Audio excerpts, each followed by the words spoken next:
So today we will talk about expectations, यानी कि उसकी एक बुनियादी लिमिटेशंस पे हम बात करेंगे कि हमें किसी चीज़ के ऊपर जब एक्सपेक्टेशन रहता है, लाइक प्रॉब्लम्स में हम लोग दो ही चीज़ एक्सपेक्ट करते हैं। क्या ही होगा, या तो ये प्रॉब्लम यहीं पे सॉल्व होगी या इससे बुरा होगा, यहीं पे ख़त्म हो जानी चाहिए। पर वो एक्सपेक्टेशंस को भी तो हम ही सेट कर रहे हैं ना। इसकी क्या एश्योरेंस है, क्या गारंटी कि तुम्हारी वो प्रॉब्लम या तो यहीं तक लिमिटेड रहेगी या इसके आगे जाके ख़त्म हो जाएगी, या ये इतना वर्स्ट हो सकता है कि तुमने अपने लाइफ में कभी इमेजिन भी नहीं किया है। तो एक्सपेक्टेशंस जो होता है उसकी कोई एक लिमिटेशंस नहीं है, क्योंकि वो अपने आप एक्सपेक्टेशंस इसलिए लिमिटलेस है बिकॉज वो हमें एक होप दे के रखा हुआ है। नहीं, ये हो सकता है, लाइक वो मुझे छोड़ के चली गई तो एक होप है हमारे पास एक्सपेक्टेशंस की कि ये मैं कर लूँगा, ये स्टेप्स कर लूँगा तो ये हो सकता है वो वापस आ जाएगी, या मैं ये चीज़ों को अवॉइड करूँगा तो हो सकता है वो वापस आ जाएगी, या मैं इतना इतना टाइम तक वेट करूँगा तो हो सकता है वो वापस आ जाएगी। तो वो हो सकता एक एक्सपेक्टेशंस हम सेट करके रखते हैं, और हर किसी के लाइफ में वो एक्सपेक्टेशंस अलग अलग तरीके से अप्लाई होगा। लाइक मेरे लाइफ में अगर वो एक्सपेक्टेशन पॉइंट ए से अप्लाई हो रहा है तो किसी के लाइफ में वो पॉइंट बी से अप्लाई होगा। इसकी कोई गारंटी, कोई प्रोबेबिलिटी नहीं है कि सारी एक्सपेक्टेशन सबके लिए सेम होगी। किसी चीज़ की एक्साइटमेंट मेरे लिए अगर कुछ अलग परसेंटेज अमाउंट में है तो मेरे दोस्त के लिए अलग होगा। तो इसकी बुनियादी लिमिटेशंस यही है कि हमें किसी चीज़ के ऊपर जब हम डिपेंड हो जाते हैं तो होप की हम डिपेंडेंसी को एक्सपेक्ट करते हैं कि या तो ये चीज़ यहीं तक ख़त्म होगा, या मेरे लाइफ में इससे अच्छा होगा, या मैं इससे बुरा। तो वो एक्सपेक्टेशंस पे रिजल्ट हम एक्सपेक्ट करते हैं, बट हमें रिजल्ट एक्सपेक्ट किस पे करना है?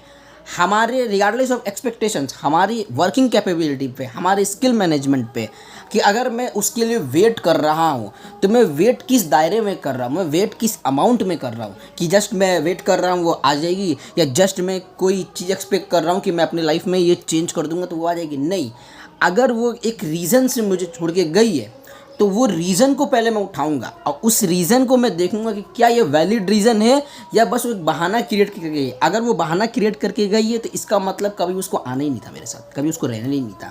वो बस एक एस्केप मैट्रिक्स ढूंढी कि बस मुझे निकलना है यहाँ से। और अगर जेन्युइन वो एक प्रॉब्लम है जिसकी वजह से वो गई है तो मैं उस प्रॉब्लम को डायरेक्ट फिक्स करने में नहीं लग जाऊंगा। पहले उस प्रॉब्लम को अपने लाइफ में, अपने कैरेक्टर पे अप्लाई करूँगा कि क्या ये मेरे लिए चेंजेबल है, कि क्या ये इंटरनली मेरी एज ए ह्यूमैनिटी, मेरी एज ए ह्यूमन पर्सन के लिए वो चेंजेबल है, कि मैं मेल जेंडर हूँ, मुझे फीमेल बनना है तभी वो वापस आएगी। तो ये एक बायोलॉजिकली इम्पॉसिबल चीज़ है। तो इसको मैं कोशिश में लग जाऊँ कि जस्ट वो आ जाए, मैं अपने पूरे एग्जिस्टेंस को बदलने में लगा हुआ हूँ, ये बहुत बेकार चीज़ है। तो ये मैट्रिक्स तुमको समझना है कि पहले तो वो प्रॉब्लम जिसकी वजह से अगर वो छोड़ के गई है उसके ऊपर मुझे एक्सपेक्टेशंस नहीं रखना है कि अच्छा मैं इसमें ये ठीक कर लूँगा तो वो वापस आ जाएगी। नेवर। हमें क्या करना है, उस प्रॉब्लम्स को पहले बुनियादी लेवल पे ब्रेक डाउन करना है कि इस प्रॉब्लम के अंदर भी मेन एक पीक पॉइंट क्या है, कि जहाँ पर से ये प्रॉब्लम क्रिएट हो रही है क्या वो मेरे लिए चेंजेबल है। इफ़ है, उसके चेंज कर देने से मेरी खुद की लाइफ में इम्पैक्ट आ रहा है, एक पॉजिटिव इम्पैक्ट क्रिएट हो रहा है। सिर्फ उसको पाने के लिए नहीं, उस चेंज से मेरे लाइफ में और भी चीज़ें बदलाव हो रही है तो ऑब्वियसली मैं उस चेंज को एक्सेप्ट करूँगा और वो आ जाएगी। लेकिन मैंने क्या बोला, इसको एक्सपेक्टेशंस की लेवल पे नहीं रखेंगे हम कि नहीं होप, एक वेट, एक टाइम कि सही टाइम पर सब कुछ सही हो। नेवर। हमें उस टाइम को, उस पर्टिकुलर मोमेंट को क्रिएट करना पड़ता है। Creating by from what?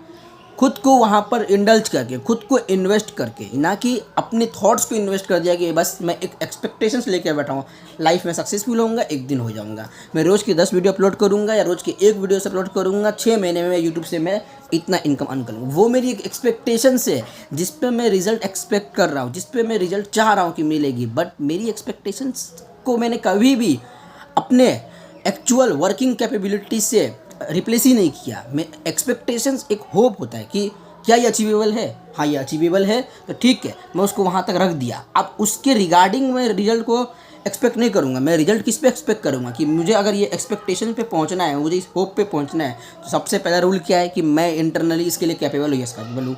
क्या मैं इस चेंज से मेरे अंदर कोई बदलाव आएगा, मेरे लाइफ में इम्पैक्ट पड़ेगा, चलो पॉजिटिवली इम्पैक्ट पड़ रहा है, ओके आई विल डन, मैं इसको करूँगा। उसके बाद मैं अब उसके प्रोसेस को फिगर आउट करूँगा। ओके मुझे ये स्टेप लेना है, नॉट इन माइंड, फिजिकली मुझे उसमें इन्वेस्ट होना पड़ेगा, इंडल्ज होना पड़ेगा, मुझे अपने आप को इन्वेस्ट करना पड़ेगा। फिर मुझे फील हो रहा है मैं जा रहा हूँ, और वो एक्सपेक्टेशंस ही मेरा रिजल्ट हो जाएगा, ना कि उस रिजल्ट से मैं एक्सपेक्टेशन से मैं रिजल्ट को एक्सपेक्ट करूँगा।